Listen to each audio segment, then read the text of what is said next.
if it's difficult to do, you most likely won't get it right the first time. Like what will eventually get you there, just like a starship, is the perseverance to just keep going down that path. Because to solve any problem deeply, you have to really care about it.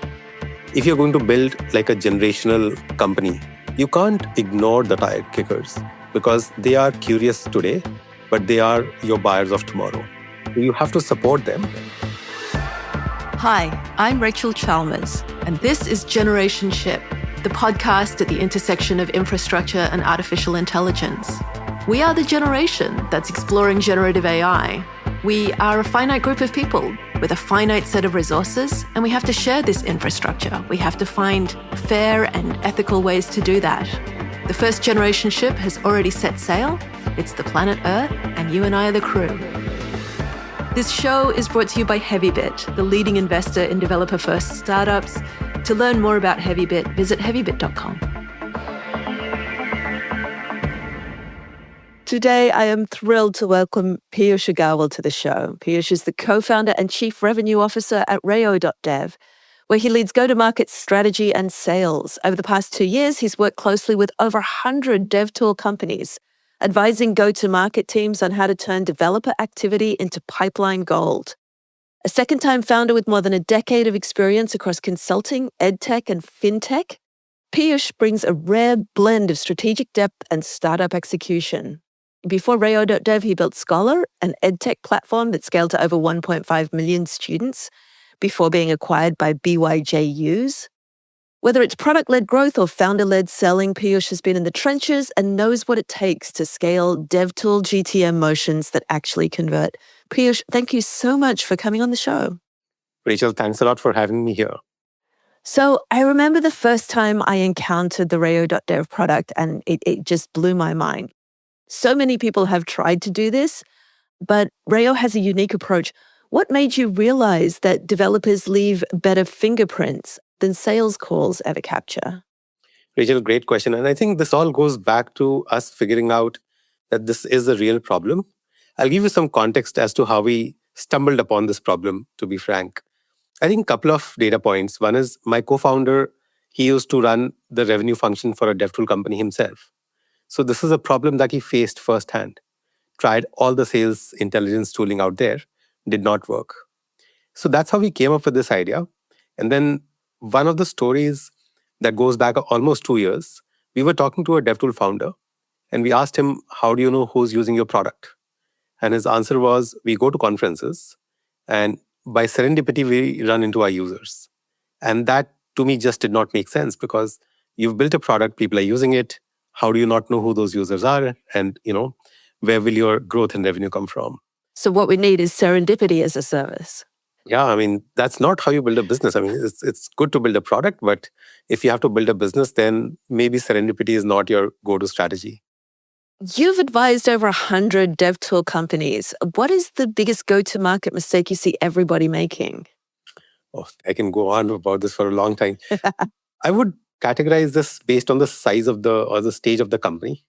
If I talk about really early stage dev tool companies, which is really founding teams, I think one of the things that I've seen quite often is GTM comes almost as an afterthought.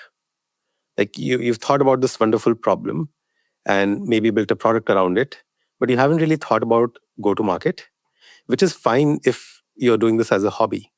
But if you're going to make this a business eventually, then you should probably start thinking about GTM a little sooner. I think that's what happens at a very, very early stage of the company's journey. As you mature a little bit, I think it's about really figuring out your ICP. So many early stage DevTool companies are struggling because they don't know who really needs their product. That is more than half the battle. So if you could really sharply define, and it doesn't have to be a huge TAM on day one, but if you can really sharply identify this team, this kind of engineering teams or AI teams need my product, then the odds of winning are that much higher. And then if I roll forward a little more, slightly more mature companies, slightly more mature teams, I think there I see a severe lack of intelligence being provided to the sales teams. Sales teams are given quotas and a list to go after, but not the intelligence that they need to succeed. And this is a very tough category. You're selling something to an audience which is so learned.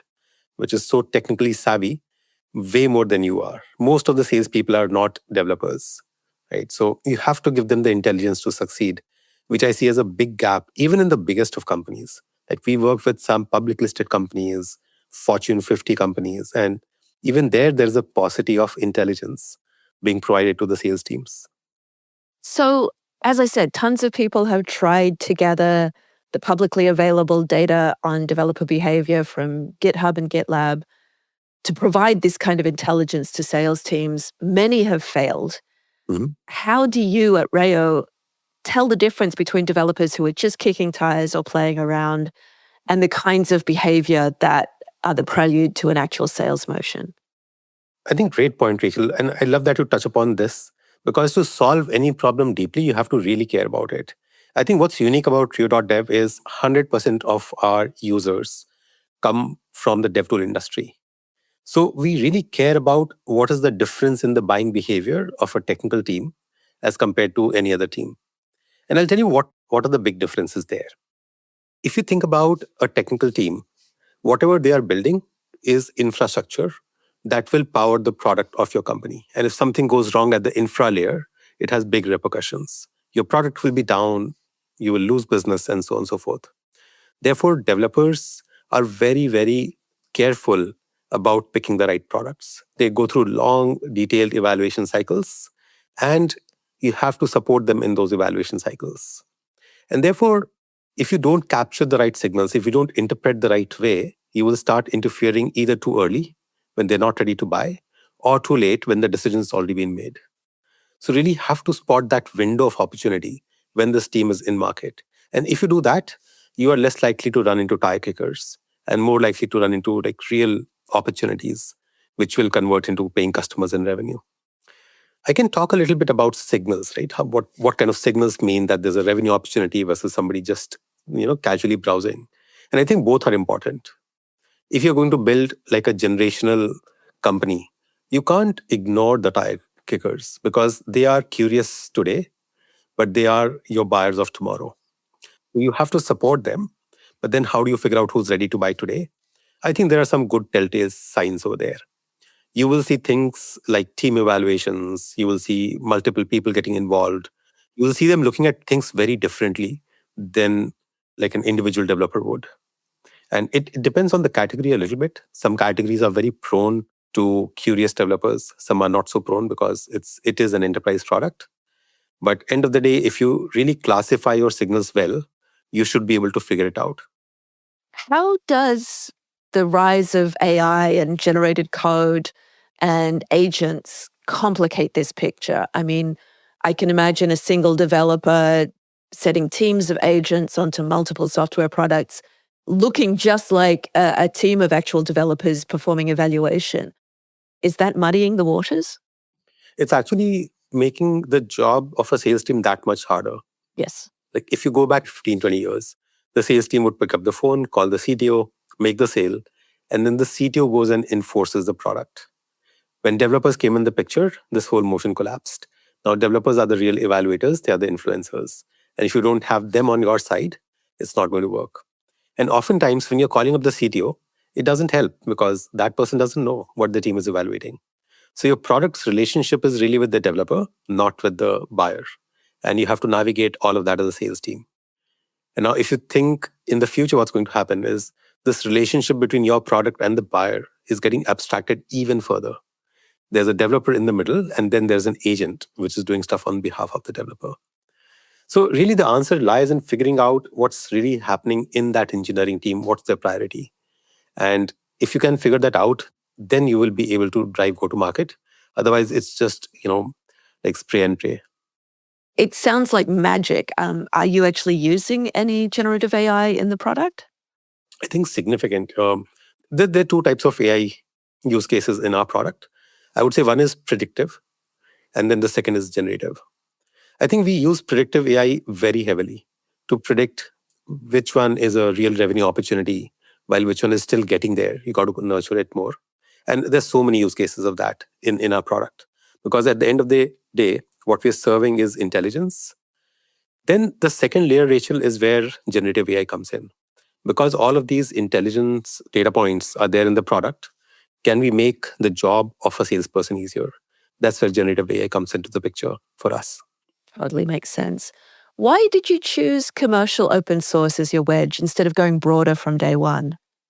I think it's a interesting question because we never thought of the market this way. It's the market who taught us that not all DevTool categories are the same. I mean, this is 2 years back. When we started building Rio is when we realized that the problem statement also varies with subsegments. And I mean, we've come a long way from there. Today, almost 50% of our customers are closed source, and the problem statements are slightly different. In an open source company, I would say the problem is so deep that you don't even know who your users are. And then the next layer of complexity becomes, okay, who's going to become my customer in the next quarter or the next year? I think the similar problem or a very similar problem applies even for closed source companies.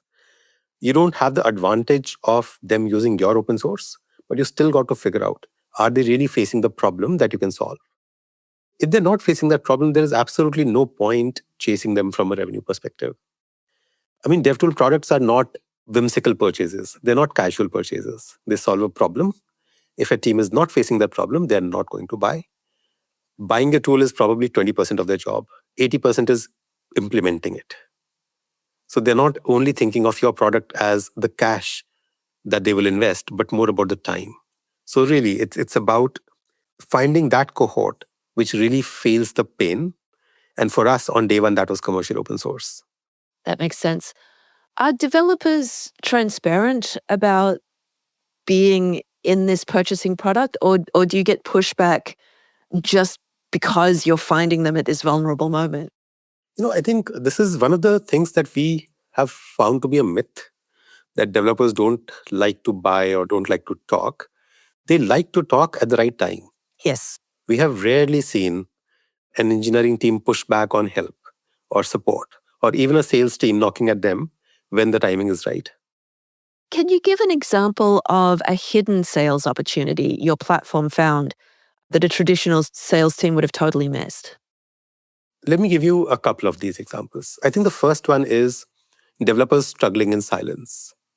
It's such a fantastic opportunity, but the typical nature of an engineering team or a developer is, I will figure this out on my own, because they are builders at heart, right? So you don't want to give up when you see a problem, you want to solve it. But then there is a flip side to that curiosity or that challenge, which is you are consuming time and maybe not solving it in the best way possible. So I think one of the things that we really help our customers do is find engineering teams who are silently struggling so that you can proactively reach out, offer help, and more often than not, that converts into a revenue opportunity. It's been hugely successful for you. You've raised 4 million. Congratulations. And now you're opening a US office. What changes when you go from India first to dividing your attention across continents and the most incompatible time zones in the world? That's the most fun part. Yeah. It's almost exactly opposite side of the globe. As an Australian, I feel the pain. I think it's been, for us, we have worked with a global set of companies from day one. Our first customer from India was our 40th customer. So we've been a global company from day one, serving a global audience. But I think for us, opening a US office was mostly an endeavor to getting closer to our customers. For example, just yesterday, I was at the office of one of our customers, and what was supposed to be a 30-minute meeting converted into a 3.5-hour whiteboarding session. And the ideas that came out of that discussion cannot happen on Zoom. And for us, it was really that. How close can we be to our customers? Can we really sit in their offices and problem solve with them? And I think that's where the US office has been such a great boon. Well, it's wonderful to have you here. If you could only track 3 developer signals out of all of the signals that you are collecting and tracking, what would the top 3 signals be in terms of cueing you in to where the team is at? This is a tough one to generalize, but let me give you broad strokes. The first one is developers playing with your code. That is by far the number one signal, because it tells you that this person or this developer is right now in the middle of building something. And then you just need to qualify what stage of adoption are they in, and is this the right time to intervene or not. But tracking how are developers interacting with your code base is the strongest signal that we have seen across categories. I think the second one is, again, I spoke about this a little earlier, is developer struggles. Are they stuck somewhere? Are they not able to figure something out? Are they trying to build something but they need help? Are they worried about some aspect of your product? Scalability, compatibility, and so on. I think that cohort of signals is again very, very powerful. And then I think the third thing is the context of that engineering team. What does this engineering team typically work on? What's their stack?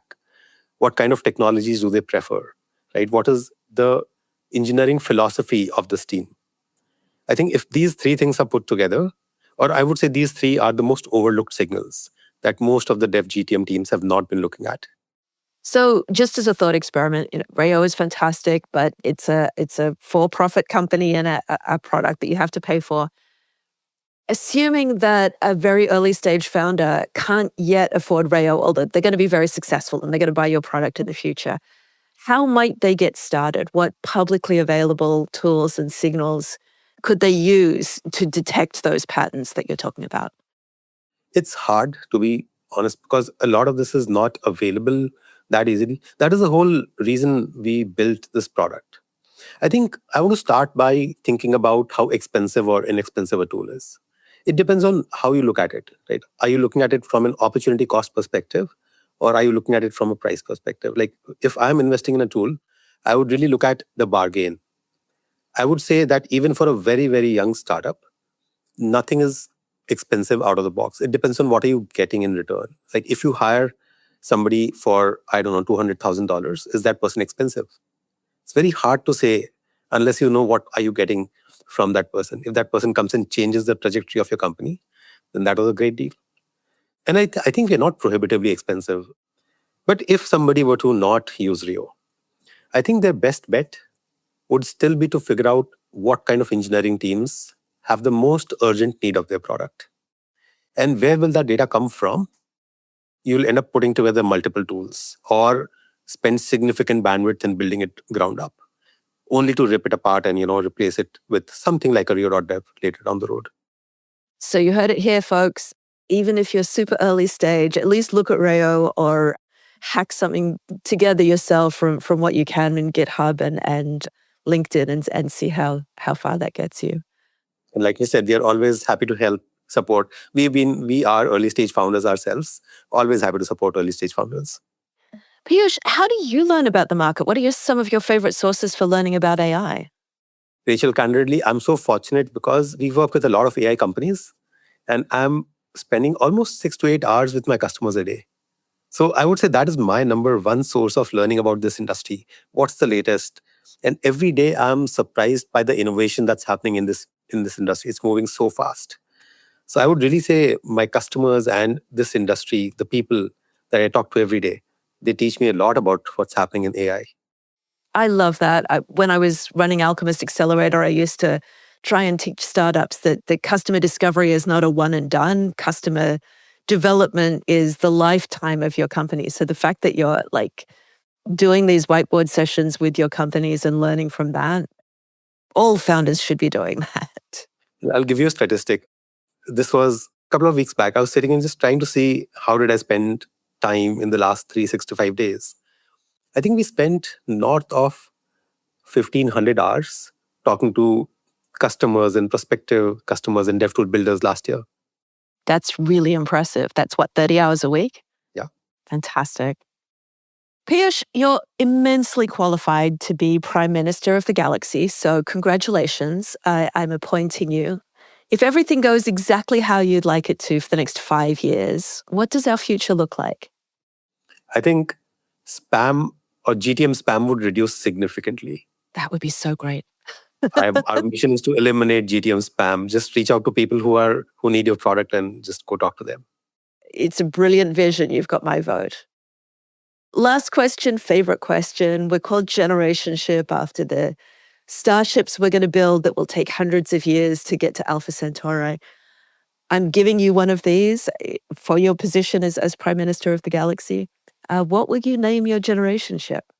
Amazing. I think this is the best gift I've received. I would call it perseverance. Perseverance. Yeah. That's a beautiful name. How does that apply to your work? I think it applies to anything that you're doing, because if it's difficult to do, you most likely won't get it right the first time. Like, what will eventually get you there, just like a starship, is the perseverance to just keep going down that path. Yeah, Samuel Beckett said, "Fail again, fail better." Lovely. It's a very powerful mantra. Piyush, it's been an absolute delight to have you on the show. Thank you so much. Good luck with the US office and with all of the work that you're doing. I've no doubt we'll be hearing a lot more from you. Lovely, Rachel. Thank you so much for having me. That's all we have time for today. If you're interested in being a guest, or if you know someone awesome I should interview, hook up with us online. We're available where all fine social medias are sold. This show is brought to you by Heavybit, the leading investor in developer-first startups.